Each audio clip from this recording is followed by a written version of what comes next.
नमस्कार साथियों, स्वागत है आप सभी का आज की इस नए वीडियो में। आप सभी जितने भी शिक्षा मित्र साथी हैं, ये वीडियो आपके लिए काफ़ी ज़्यादा महत्वपूर्ण है। इस वीडियो में आपके बीच में हाल ही के दिनों की एक बड़ी खबर साझा करेंगे। दरअसल यहाँ पर देखें, यूपी में संभावित है शिक्षा मित्रों का समायोजन, लेकिन अभी इतना करना होगा इंतजार। आखिर कब तक आपको इंतजार करना होगा?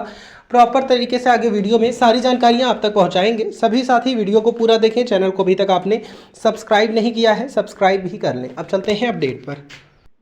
आप शिक्षा मित्रों को बात मान लेते हैं, ये लगता है। और उसमें ये नहीं है, देखिए कि जैसे मध्य प्रदेश और बीजेपी सरकार है, लेकिन वहां के अब अंतर कहाँ, ये आप समझिए। पंजाब में तो चलिए आम आदमी पार्टी सरकार, इसलिए उन्होंने सुन ली। राजस्थान में कांग्रेस की सरकार, इसलिए सुन ली। अब पूछे मध्य प्रदेश और बीजेपी सरकार क्यों सुन ले? क्योंकि उनको मालूम है कि ये शिक्षा मित्र अनुदेशक हमारी कुर्सी हिला सकते हैं, तो वो अपने मोहल्ले में बजाय बल्कि पड़ोसी मोहल्ले में जो लोग शोर मचा रहे हैं कि शेर आया बचो, शेर से बचना है, वो अपने यहाँ फौरन बातें मान ले। अब यही कहेंगे ना, यहाँ लखनऊ में असर नहीं पड़ता है, लेकिन साहब दूसरे राज्य और ये भी कहते अगर बीजेपी नहीं पड़ता तो मध्य प्रदेश में कैसे पड़ रहा है। और मेरे ख्याल हरियाणा में भी कुछ हुआ था राज्य, मुझे एग्जैक्ट याद नहीं आ रहा है, किसी कोई मांग मानी गई। जो वहाँ खेल टीचर थे, गेम्स टीचर थे, उनका कुछ हुआ है, गेम्स हाँ, टीचर का। उनका कुछ हुआ था। हाँ, ये बड़ी विचित्र बात है और चिंता की बात है। बिल्कुल। आप एज एन एंकर, हम एज एन गेस्ट अपनी पीठ थपथपा सकते हैं कि हमारी आवाज देखो ऑल इंडिया जाती है और बिल्कुल कहाँ कहाँ हमारी बात सुनी जाती बिल्कुल ठीक कह है। रहे हैं लेकिन आप। जब हमारे इन सहयोगियों को, विक्रम सिंह को और ये ग्राम करेल को, इनको कुछ नहीं मिलता तो दुख होता है। बिल्कुल आप ठीक कह रहे हैं। हमारे साथ आदरणीय राजाराम त्रिपाठी जी जुड़ चुके हैं, हम उनका स्वागत करते हैं, अभिनंदन करते हैं। और बिल्कुल आपने ठीक कहा कि कम से कम जो हम कर रहे हैं उसका सारा श्रेय हम तीन लोगों तो महसूस करते ही हैं कि क्या असर है। और आवाज का जब जो घंटा बता देते हैं डॉक्टर त्रिपाठी जी की, घड़ियाल घंटा आप बजाते रहिए, ये जहांगीरी घंटा कहीं न कहीं तो आवाज करेगा। तो आवाज कई राज्यों से आती है और कई राज्यों में आती है तो वहां संविदा कर्मियों के घर में रोशनी जलने लगती है। जलेगी उत्तर प्रदेश के में भी, लेकिन होगा कब, ये अभी अंधकार में दिखता रहता है।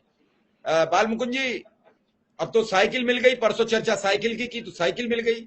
अब कोई और चर्चा लाई है तो वो भी पूरी कराएं। पहले आपने कपड़ों की। सुरेंद्र सर मुस्कुरा रहे हैं, लखनऊ में तो आपको कपड़े मिल गए, उसके बाद फिर आप फील्ड से गायब हो गए, वरना क्या क्या मिलता रहता पता नहीं। आप इधर उधर गए, भटक गए, फिर वापस आए तो देखो साइकिल मिल गई। किसी को तो मिल रहा है, कुछ तो मिल रहा है। आवाज निकलती है तो कहीं ना कहीं जाती है, कहीं उसका असर होता है। बहुत लोग आज भी आवाजों पर काम करते हैं। देश एक जैसा नहीं है, देश में भांति भांति के लोग हैं। उन्हें चिंता होती है जब किसी चीज की आवाज उठती है। कई अधिकारी हैं जो बड़े चिंतित हैं कि अनुदेशक 1 वर्ष से लड़ाई लड़ रहा है। वो मुझसे फोन करके कहते हैं कि मुझे बड़ी चिंता होती है जब विक्रम सिंह अपनी बात दहाड़ते हैं, लेकिन मैं कुछ नहीं कर सकता, मैं आपकी मदद नहीं कर सकता, मुझे बड़ी चिंता होती है। आप लगातार एक ही मुद्दे पर 2 वर्ष से काम कर रहे हो, लेकिन वो कर क्या सकते हैं? वो केवल संवेदना व्यक्त कर सकते हैं, लेकिन ऐसे मामले में जो संवेदना व्यक्त करता है वो भी हमारा समर्थक है। वो संवेदना तो कर रहा है, तभी तो हमारे उसकी कहीं न कहीं तो आइडियोलॉजी हमसे जुड़ती है। कहीं तो उसे लगता है कि 2500, 9000, 10,000 पाने वाला महीनों टमाटर नहीं खाएगा। वो इसी राज्य का, इसी देश का वासी है। जिस देश में 200 रुपया किलो टमाटर बिक रहा है, जिस देश में 40 रुपया किलो आटा बिक रहा हो, वहां 80 करोड़ जनसंख्या को फ्री राशन मिल रहा है, तब भूख का काम चल रहा है। ये देश की जनता कब समझेगी? सुरेंद्र सर कुछ कहना चाह रहे हैं। सुरेंद्र सर, लेकिन मैं आपको कुछ ज्ञानवर्धन कर दूं। आज ही मैं सुन रहा था अपने आदरणीय प्रधानमंत्री जी को, जिनका मैं बहुत सम्मान करता हूं। उन्होंने कहा कि अगर भारतीय जनता पार्टी की सरकार नहीं होती तो इस समय क्या कहते हैं, दाल 800 रुपए किलो, दूध 300 रुपए किलो बिक रहा होता। ये जानकर मुझे बड़ी प्रसन्नता हुई कि चलो इस देश के लोगों ने जो बीजेपी को लिया, नहीं तो 300 रुपए किलो में कहां से लोग दूध खरीदते। उसका दूसरा असर हुआ, अभी मैं टीवी पर देखा तो कंपेरिजन शुरू हो गया। हिंदुस्तान में 66 रुपए प्रति लीटर दूध है, पाकिस्तान में 200-250 रुपए मिल रहा है। अब हम हर काम पाकिस्तान से तुलना करते। फिर ये हुआ कि यहाँ पर दाल 90 रुपए 100 रुपए कितने, पाकिस्तान में 300 रुपए किलो बिक रही है। तो अब हमारे हुक्मरान हमको ये बता रहे हैं कि अगर हमको सत्ता में नहीं लाए तो तुम्हारी स्थिति पाकिस्तान जैसी हो जाएगी। और इसके पहले कह रहे थे कि अगर तुमको यहाँ नहीं रहना तो पाकिस्तान चलेगा।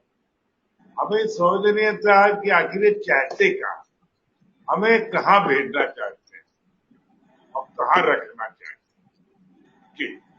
चलिए, बिल्कुल आपने ठीक कहा। मैं सीधा, हमारे साथ रमेश मिश्रा जी जुड़ चुके हैं, प्रदेश महामंत्री हैं शिक्षा मित्र के, हम उनका भी स्वागत करते हैं और सीधा बाल मुकुंद जी के पास पहुंचते हैं। बाल मुकुंद जी, साइकिल पा लीजिए, कुछ लोगों को तो मिली, क्या साइकिल इस काबिल है कि वो चलेगी भी? कि ये भी तो समस्या होती है कि किस काबिल मिली है साइकिल और क्या क्या सामान मिला।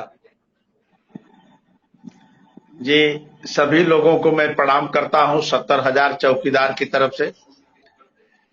और मैं आपसे कहना चाहता हूं कि साइकिल सरकारी विभाग का सामान कैसे मिलता है और कैसे रहता है, उसे बखानने की जरूरत नहीं है। अभी अभी मैंने पेपर में पढ़ा, कल एक शटरिंग हो रही थी, सरकार का ही मकान बन रहा था और वह शटरिंग गिर गया, कोई आदमी उसमें चोटहिल हो गया।